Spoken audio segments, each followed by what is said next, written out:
Hey folks, it's your Eye on the Tigers crew, Eli Hoff, Ben Frederickson from the St. Louis Post-Dispatch, previewing one of the stranger college football games of the 2024 season, I think, at least as far as Mizzou's concerned.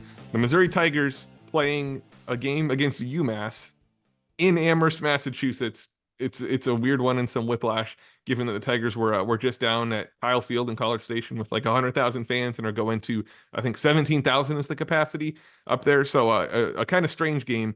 And it's an interesting point in the Tigers season now, with them having lost a game and lost one badly and needing a response. Ben, I'm curious for you. It's an inferior opponent for Missouri once again, like it was at the start of this year.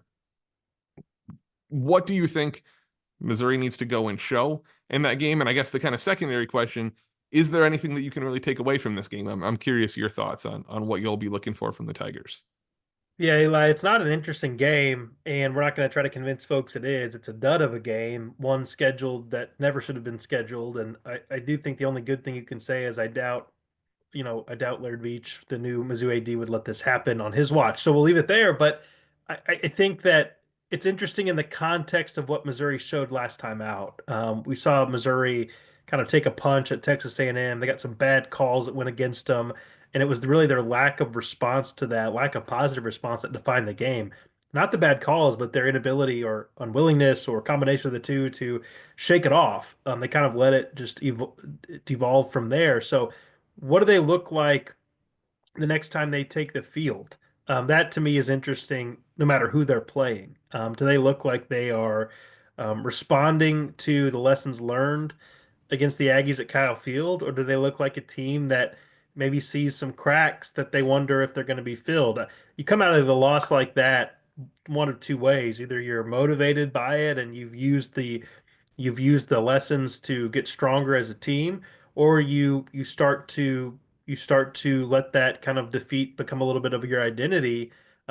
There probably won't be a lot of adversity in this game. If there is, that's not a good thing for the Tigers, but it's going to hit. And I do think we get a little bit of a feedback on what it's going to look like when it does again, eventually, by how this team shows up and how it puts its next best foot forward after taking a punch in the face. And that's going to be very important because that kind of response just didn't happen in game against Texas A&M. And this isn't a game where Mizzou, UMass should not be throwing the first punch, should not be slapping Missouri in the face. There shouldn't be a need to respond in game, but the game itself really is that kind of opportunity. There's only so many chances in a given college football season for even the best teams to go out and really dominate from wire to wire, from start to finish. This is one of them for Missouri, and it maybe becomes a little bit more urgent that the Tigers get a quick start here, get points on the board early, give guys a chance to settle in there and just come out of this feeling like they went from having a game where nothing worked to a game where everything worked. The obstacles that were there against Texas A&M will pretty much all be removed. The only obstacle that will carry over is just anything Missouri gives itself. So I think it should be an opportunity to unlock things offensively, a chance to go back to causing some chaos defensively. It'll be interesting to see if there are any more competitive spots in the depth chart that are opened up going into this game.